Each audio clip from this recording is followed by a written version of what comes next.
Thanks for joining us. I'm Channing Curtis. And I'm Tim Pham. Well, we clearly have some spring vibes going on today. I love this. The purple and the light blue, the pastels. Yes, they're in. It's nice because we're trying to channel that kind of weather. Yeah, and absolutely. And you're doing a good job of it. Oh, thank you, Nicole.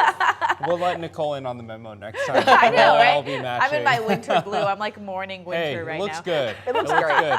How's today looking, Nicole? Is Monday looking good? It is. Well, today's not like perfect, but the next few days definitely will be. We're looking much more like spring here, basically. You can see sun just starting to kind of peek some light into our morning right now. It is 32 degrees here in the Spokane area. We are a little bit chilly. We're right about freezing in most places, in the 20s in Wenatchee, Coeur d'Alene, and Sandpoint, in the low 30s in Moses Lake and Spokane. But as we look forward today, we're slightly below average with low 50s as a high, but then the next few days we just kind of warm up and look really nice. So the bulk of your work week is going to be mostly dry, a little bit warm. We're going to have some good spring-like temperatures this week.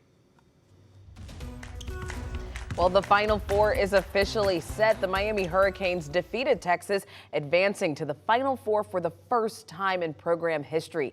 They will now take on UConn this Saturday at 5:49 p.m. You can catch that game right here on KREM 2. And for the other Final Four matchup, that'll feature Florida Atlantic taking on San Diego State at 3:09 on Saturday, also right here on KREM 2. It's a bit of a historic matchup with the number 9 seed taking on the 5th seed for the Final Four. As a matter of fact, it's the first time since 1970 that 3 teams are reaching the Final Four for their first time ever in their school history. Chaos. I know, gotta love it. It's the madness. Now again, you can watch both of those Final Four games and the championship right here on KREM 2. And Baxter picked Florida Atlantic He to go did. all the way. It could still happen. Well, on the women's side of the tournament, history was made last night in Seattle. Iowa's Caitlin Clark put on a show at Climate Pledge Arena with 41 points, 12 assists, and 10 rebounds. She helped secure the Hawkeyes a victory over number 5 Louisville.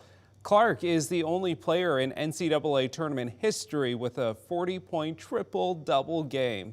And Seattle Storm legend Sue Bird she is a queen, paid Iowa a surprise pregame visit, as you can see right there. Wow, they are definitely shocked. With their win, Iowa is headed to their first women's Final Four in 30 years. They'll either face Maryland or South Carolina on Friday. Well, the Gonzaga's men's team fell short to UConn in the Elite Eight on Saturday. And with that, the season comes to an end for the Zags. Following the loss, Mark Few praised the team for the incredible run they've had together.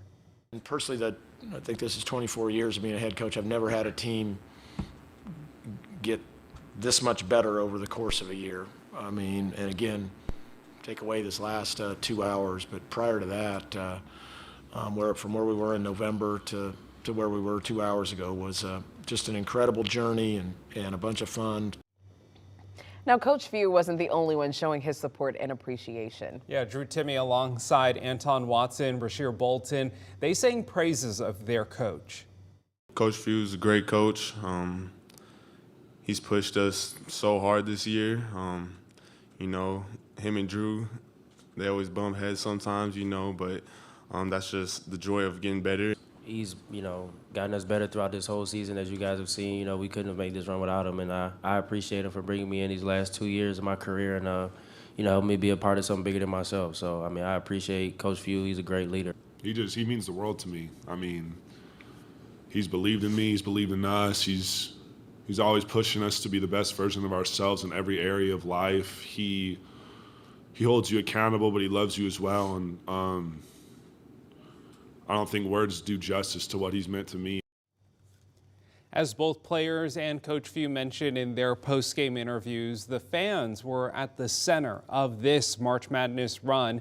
Gonzaga's Twitter page tweeted out a thank you, saying, quote, "To the best fans in the nation, thank you for another incredible season, and to our Zags, we are always proud of you." It is 6:05 right now. Let's take a look at your morning rush. More news in less time. This morning, a 19-year-old is sitting in jail for stabbing someone at a party in Post Falls. Investigators say Colin Schreimsher stabbed an 18-year-old multiple times last weekend. The victim survived and is expected to be okay. In the meantime, Spokane police are asking for your help identifying a man behind a hit and run from last Thursday. That man hit someone who was trying to jumpstart their car on East Illinois. Police say the man was driving a white truck with a red stripe on it seen there. The man also appeared to be missing his right arm. So if you know where he might be, please call 911. The Northwest Avalanche Center released its final report on the avalanche that killed 3 climbers in Leavenworth last month. It says the lead climber in a group of 6 triggered a slab avalanche on Kolchak Peak. The avalanche carried 4 of the climbers down 1,000 feet. Mountain rescue teams reached the injured climber and 2 other survivors.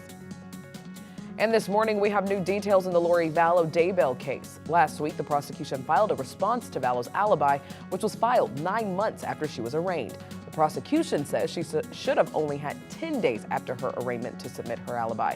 They also say that alibi does not protect Vallow from the conspiracy or grand theft charges she also faces. Vallow is charged with murder and conspiracy in the deaths of her 2 children and her husband's late wife. Her trial is scheduled to start April 3rd in Boise.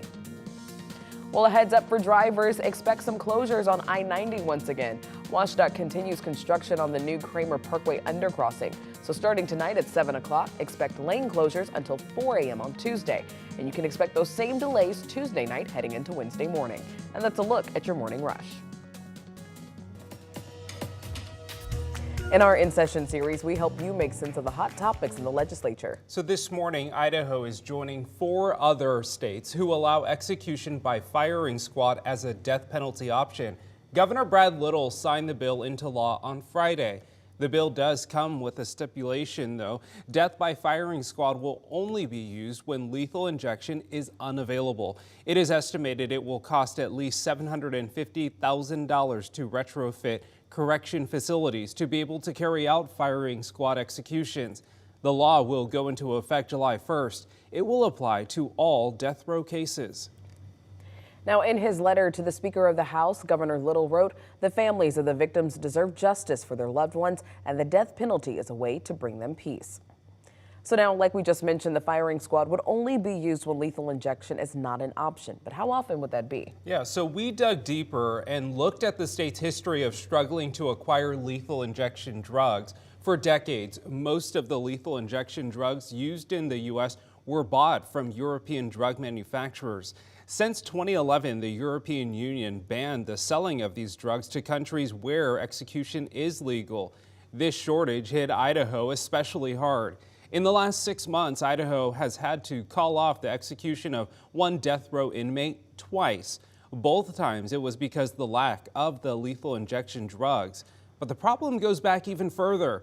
The Idaho Capital Sun reports that for Idaho's last 2 executions, officials traveled to Washington to buy the drugs needed under false pretenses. With this history of continued issues, it is very likely this law will get used sooner rather than later.